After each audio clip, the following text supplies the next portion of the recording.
sleep problems, lack of focus, distraction, procrastination, anger. Okay, last one was exaggerating. But spending a lot of time without getting to what I started for bothered me the most. Most of the times I couldn't even read 10 pages of a book.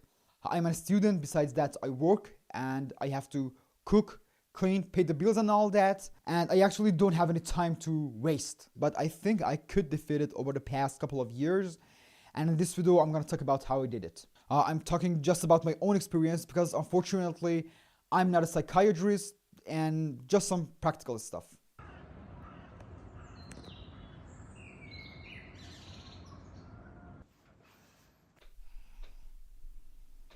Hi, welcome to my channel, Parsa2. In this channel, I try to document my journey and talk about my experiences, and I hope it helps someone out there. Let's get to it. It was so busy last month. Right now, I have 7 courses in the university, and they have exams, exercises, seminars, and I think that I couldn't really handle it without these points. The first item which helped me was reducing short contents. Instagram, TikTok, YouTube Shorts. This one always tricks me because I tell to myself, nah, you removed Instagram, you're fine, but it's a matter of habits. Most of these videos got me to their point in less than a minute, and that point, that purpose acted as a reward, and my brain just got used to it. And it was hard for it to concentrate for 20 minutes to read the 10 pages of a book. 20 minutes, 30 minutes to read 10 pages of a book. What did I do about it? After waking up or before going to sleep, instead of checking my phone, I tried to read a book.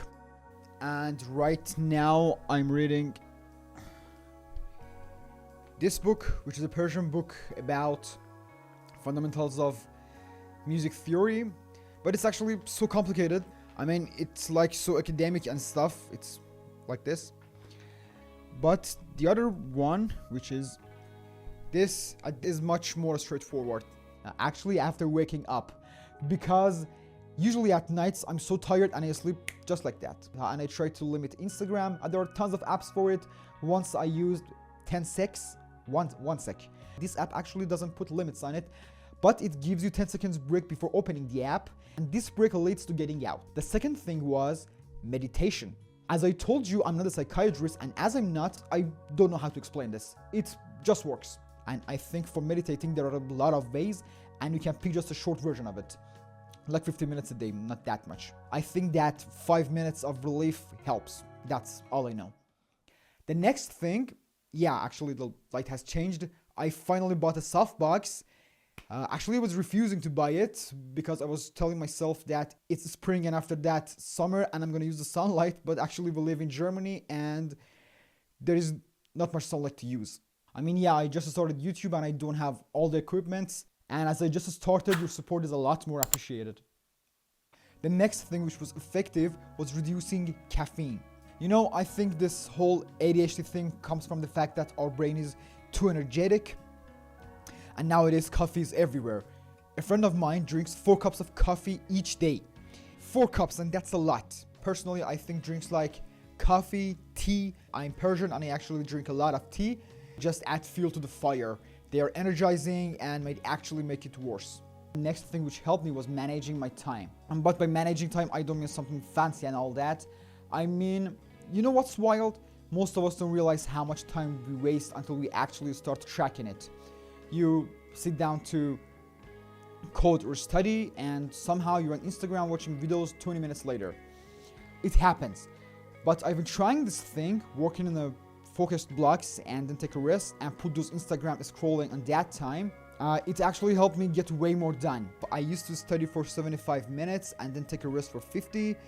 But the problem was I would start each session thinking I have plenty of times, which made me slower. But now I work for 15 minutes and take a rest for 10 minutes after. It fits neatly into 1 hour block, which made it easier to manage. The next thing which helped me was writing.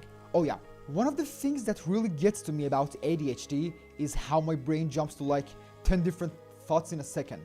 Whether I'm working, studying, whatever. I usually write those thoughts down, thoughts which are not related to what I'm doing right now, and to come back to them later.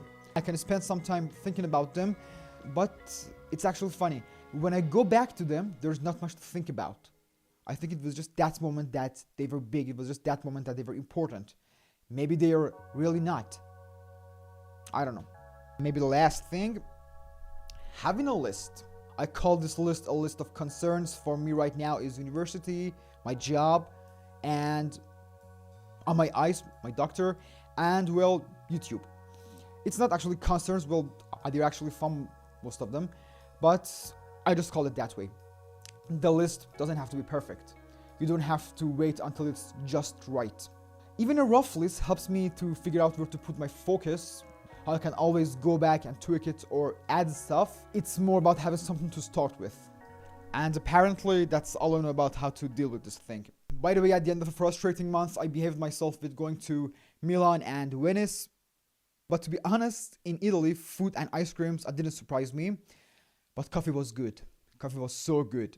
Hit the like button if this video might help you. Don't forget to subscribe. If you have any advice about handling ADHD, I would appreciate it if you write it down in the comments. Be curious and keep learning.